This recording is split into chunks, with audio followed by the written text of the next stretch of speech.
Trump's true crime and other lessons from his New York trial, Democrats talk incessantly about preserving democracy even as they make every effort to subvert it when a political tactic plays in their favor. President Trump's actual offense at his New York trial was not a misdemeanor accounting violation magically transformed into 34 felonies. His crime was winning a presidential election and threatening to win another. New York Democrats prosecuted Trump solely to create a political advantage for their unpopular candidate by convicting and threatening to imprison his Republican opponent. It's really that simple. But employing our legal system as a tool of progressive politics comes at a great cost. It puts the integrity of that system and our republic at risk. Recognizing the inevitable impact political and cultural compassion can have on judicial proceedings, our legal system provides certain protections to assure its integrity. They include requiring that our laws be clear, our judges unbiased, and our prosecutors act as ministers of justice, enforcing the law fairly rather than using it as a political cudgel. Trump was denied these protections at every stage of his prosecution. First, the law. Because every citizen is responsible for knowing the law, laws must be knowable. The accused must understand what they are accused of, so that they can adequately defend against it. In fact, the Sixth Amendment provides the accused with a constitutional right to be informed of the nature and cause of the accusation. Trump was denied this most basic due process protection. According to CNN's chief legal analyst Elie Honig, District Attorney Alvin Bragg inflated misdemeanors past the statute of limitations and electroshocked them back to life within the longer felony statute of limitations by alleging that the falsification of business records was committed with intent to commit another crime. Bragg inexcusably refused to specify what those unlawful means actually were, and the judge declined to force Bragg to pony up until right before closing arguments. So much for the constitutional obligation to provide notice to the defendant of the accusations against him in advance of trial. ABC's chief legal analyst, Dan Abrams, agreed, asking why didn't the defense even know what the charge was that they were going to be applying, what law they were going to be applying.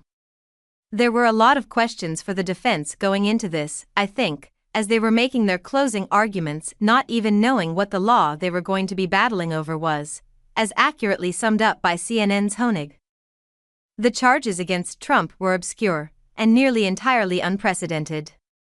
In fact, no state prosecutor, in New York or Wyoming or anywhere, has ever charged federal election laws as a direct or predicate state crime against anyone for anything. None. Ever. Those charges were seemingly crafted individually for the former president and nobody else. Of course, an unbiased judge could have addressed those issues. So, how about Judge Merchan, who presided over the trial? Under New York's rules of judicial conduct, a judge is required to avoid even the appearance of impropriety in all of the judge's activities and to perform the duties of judicial office impartially and diligently. In fact, a judge must, the rule says shall, disqualify himself. In a proceeding in which the judge's impartiality might reasonably be questioned, was this a case calling for disqualification under those standards? Well, to avoid that appearance of impropriety, the Judicial Code also specifically prohibits judges making a contribution to a political organization or candidate. But, according to CNN, Judge Merchan contributed to the Biden campaign, the Progressive Turnout Project, and an organization called Stop Republicans. Yes, it is actually called Stop Republicans. According to its website, the group is dedicated to resisting the Republican Party and Donald Trump's radical right-wing legacy. He contributed $35, which is a small amount and would likely avoid deeper scrutiny in any other case, which may explain why it was so small. But keep in mind that, for good reason, the Judicial Code prohibits making a contribution regardless of size. People do not make contributions of this size because they believe it will impact an election. They do so to show they're on the team, in this case, Team Biden. The point of making such a contribution is to show partiality, that is, support for the candidate to whom, or the cause to which, you contribute. Why else contribute? So, might Judge Merchan's impartiality reasonably be questioned? Well, the defendant was the presumptive Republican presidential nominee. The judge not only supported his Democrat opponent, but also a group committed to stopping the Republican Party in general, and a guilty verdict could do just that. Seriously, this does not seem like a close call. How about DA Bragg, who, under New York's rules of professional conduct, has the responsibility of a minister of justice and not simply that of an advocate? Well, to get elected in ultra-progressive New York City, Bragg boasted that he was on the team that sued Trump over 100 times, and was the candidate in the race who has the experience with Donald Trump. He also acknowledged the political importance of going after the former president, stating that it'd be hard to argue with the fact that that'd be the most important, most high-profile case.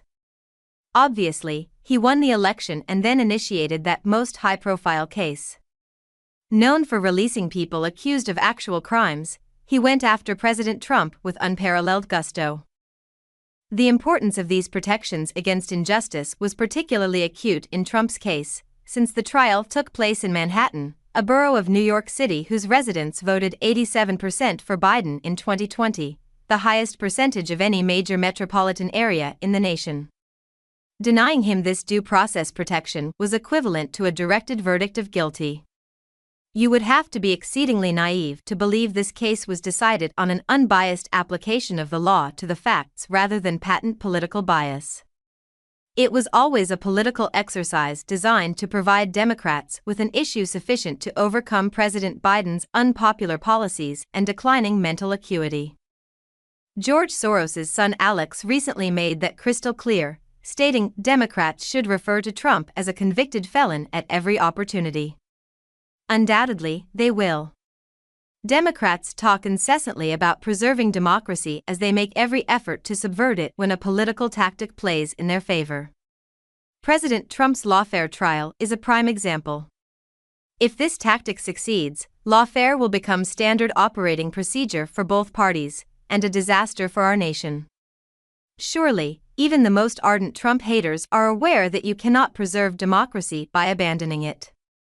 Trump's conviction will very likely be reversed on appeal, but after the upcoming election.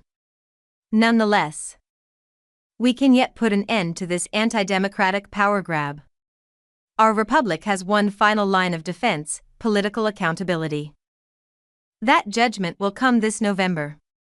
Andy Puzder was chief executive officer of CKE Restaurants for more than 16 years, following a career as an attorney.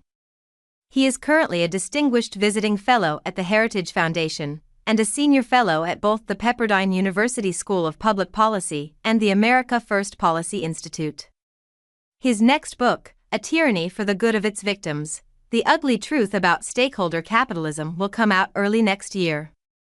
The views expressed here are his own and do not reflect an institutional position for the Heritage Foundation or its Board of Trustees. Feel free to leave a comment below. Thank you for following. Don't forget to subscribe to the channel to stay updated with hot news every day.